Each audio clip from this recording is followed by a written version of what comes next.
ఒకరిపై ఒకరు దూషణలు చేస్తున్నారు. గతంలో వైసీపీ పార్టీ అధికారంలో ఉన్నప్పుడు విచక్షణారహితంగా టీడీపీ నాయకులను టార్గెట్ చేసి పర్సనల్గా వ్యక్తిగతంగా ఇబ్బంది పెట్టారు. కాబట్టి ఈసారి టీడీపీ అధికారంలోకి వచ్చిన తర్వాత వైసీపీ నాయకులను టార్గెట్ చేసింది. ప్రధానంగా రాష్ట్ర వ్యాప్తంగా కూడా వైసీపీకి సంబంధించినటువంటి పార్టీ కార్యాలయాలు అక్రమంగా నిర్మించారని, ఎక్కడ కూడా ప్రభుత్వ భూముల్లో అనుమతులు తీసుకోకుండా అక్రమ నిర్మాణాలు చేపట్టారని పెద్ద ఎత్తున కూడా టీడీపీ పార్టీ నాయకులు ఆరోపిస్తున్నారు. ఈ నేపథ్యంలోనే తాడేపల్లిలో ఉన్నటువంటి ఈ అమరావతిలో ఉన్నటువంటి ఆ కార్యాలయంలో పూర్తి చేసినటువంటి సంగతి. అయితే ఇవాళ కర్నూలు జిల్లాకు సంబంధించిన నాయకత్వం అంతా కూడా స్థానికంగా ఉన్నటువంటి పార్టీ కార్యాలయాన్ని సందర్శించారు. ఈరోజు కార్యకర్తల సమావేశం కూడా నిర్వహించారు. అసలు ఏం జరుగుతుంది వైసీపీ పార్టీలో పార్టీ కార్యాలయాల అంశం ఏంటనే అంశం మీద మాట్లాడడానికి మేయర్తో పాటు మాజీ ఎమ్మెల్యేలు ఉన్నారు. సార్ చెప్పండి, ఈరోజు పార్టీ కార్యాలయాలు అక్రమంగా కట్టారని, అసలు దౌర్జన్యంగా నిర్మించారనేటువంటి ప్రధానమైనటువంటి ఆరోపణ చేస్తున్నారు. ఈరోజు పార్టీ కార్యాలయం సందర్శించారు. అసలు ఏం జరుగుతున్నారు?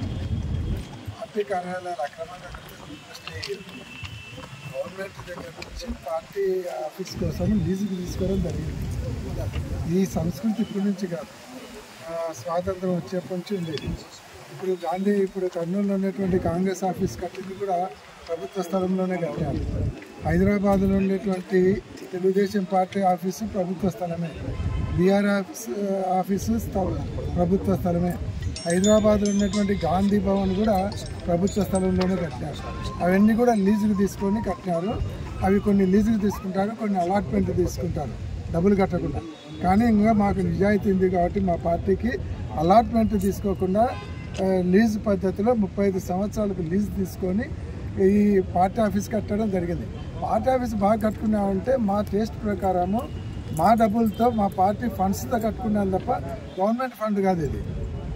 కాబట్టి ఇది అక్రమమా అన్యాయం అనేది ఎక్కడా లేదు. కాబట్టి ఈరోజు అట్లా అనుకుంటే హైదరాబాద్లో ఉండే పార్టీ ఆఫీస్ కూడా, విజయవాడలో ఉండే తెలుగుదేశం పార్టీ ఆఫీస్ కూడా గవర్నమెంట్ స్థలమే. అంటే వేల కోట్ల రూపాయలు దోచేశారు, దోపిడీ జరిగింది, సంక్షేమం పేరుతో నిధులు కాజేశారని పెద్ద ఎత్తున ఆరోపణ చేస్తారు. ఆ నిధులతో నిర్మాణాలు చేస్తున్నారని. సంక్షేమ కార్యక్రమాలలో కాజేయడానికి ట్రాన్స్పరెంట్గా ఇండియాలో ఏ రాష్ట్రంలో జరిగినటువంటి ట్రాన్స్పరెన్సీ ఆంధ్ర రాష్ట్రంలో జరిగింది.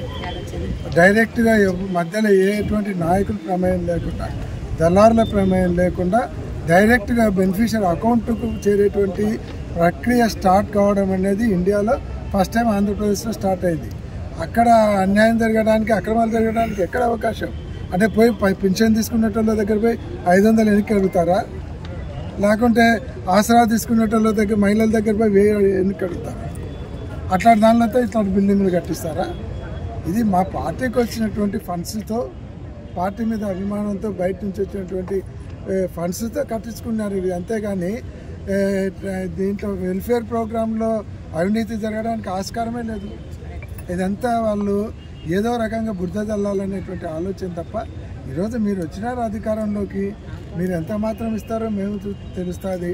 ప్రజలు మీరు ఇచ్చినటువంటి హామీలు నమ్మి ఓట్లు వేసినారు. ఆ హామీలు నిలబెట్టుకోండి. ముందు మా పార్టీ ఆఫీసులతో మీకేమి, మీ పార్టీ గొడవ, హామీలు నిలబెట్టుకునే కార్యక్రమాలు చూసుకుంటే మంచిది. మీరు చెప్పండి, మీరు మేయర్గా ఉన్నారు.